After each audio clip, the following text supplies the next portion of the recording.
Hi, I'm Ray Kong. I am the CMO for Arima Incorporated. And today I'd like to share a few balanced thoughts on the subject of synthetic data.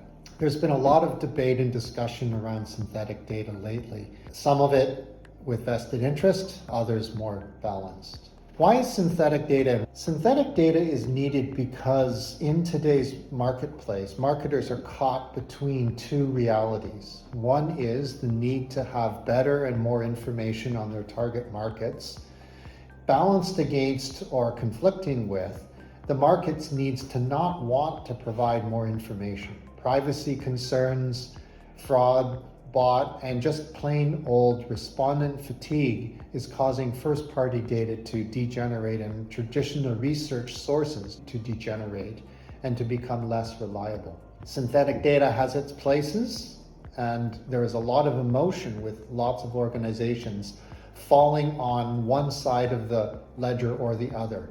Our suggestion here at Arima is that synthetic data is not an or, it is an and, to supplement first-party data and to use it for better marketing.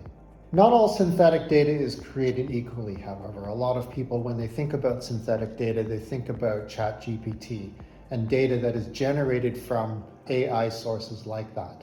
There are lots of reasons why that is insufficient for marketers today. The number one reason why ChatGPT or generative AI sources, as good as they are insufficient for advanced analytics and other data uses are that it is not quantitative data and the source data is unknown, so therefore it is unverifiable. For organizations that want to use data for things like market mix modeling or market sizing or even for just simple business casing, generative AI data is not that useful because there is no quantitative dimension to it and you can't use it in a more tactical way. Arima takes a slightly different approach to synthetic data. Using a proprietary and academically published methodology, recreated a synthetic version of Canada and the US for marketing purposes. In Canada, think of it as a database of 32.5 million synthetically created individuals, each described by 50,000 different marketing variables: behavioral, psychographic, share of wallet, shopping patterns, attitudinal, demographic. The advantage to such an approach is firstly that it is quantitative in nature and therefore can be used for modeling and advanced analytics use cases at whatever level of geography or whatever size audience is needed. For whatever size audience is needed, whether it's geographically based or attitudinally based or psychographically or demographically based, there is 360 degrees worth of information. There are no data outages and there are cross-category exploration opportunities which just isn't available from first-party data.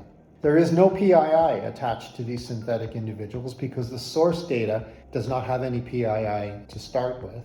And yet the granularity that is needed often in the marketplace is available. Arima's synthetic populations are down to the local geographic, whether it's zip code or postal code, gender and age differentiations. And so synthetic individuals are better than segment-based or other types of location-based schema.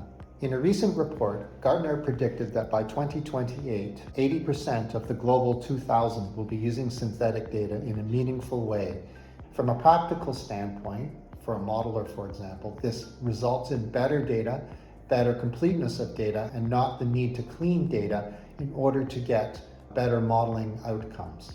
The 360-degree dimensions of synthetic data, like Arima's, also have a benefit in that it allows for cross-category understanding. For example, using survey data only, one may have automotive behavior from one survey and financial services behavior from a second survey, but not be able to cross-link those two.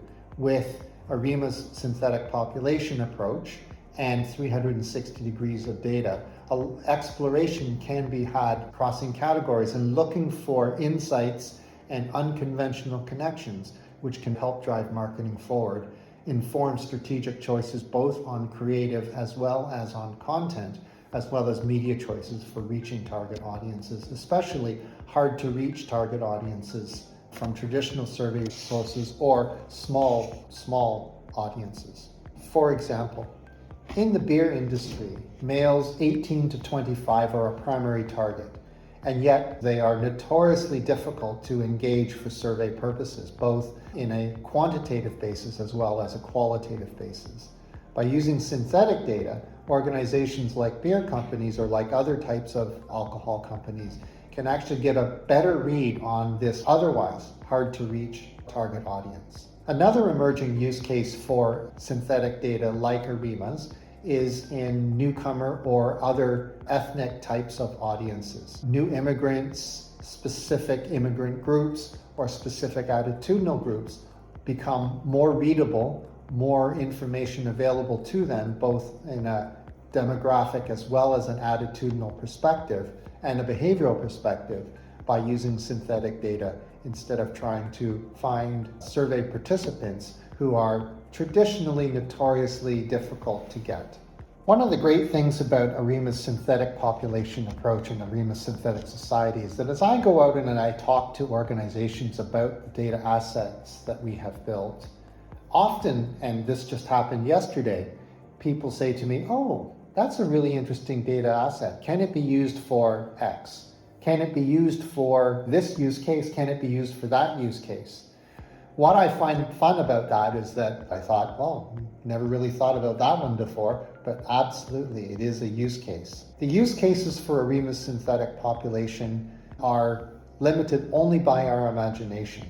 And what we'd love to do is to have conversations with you about your use case, about how you use data and your data issues, and how we can work with you to help solve those for better decision making.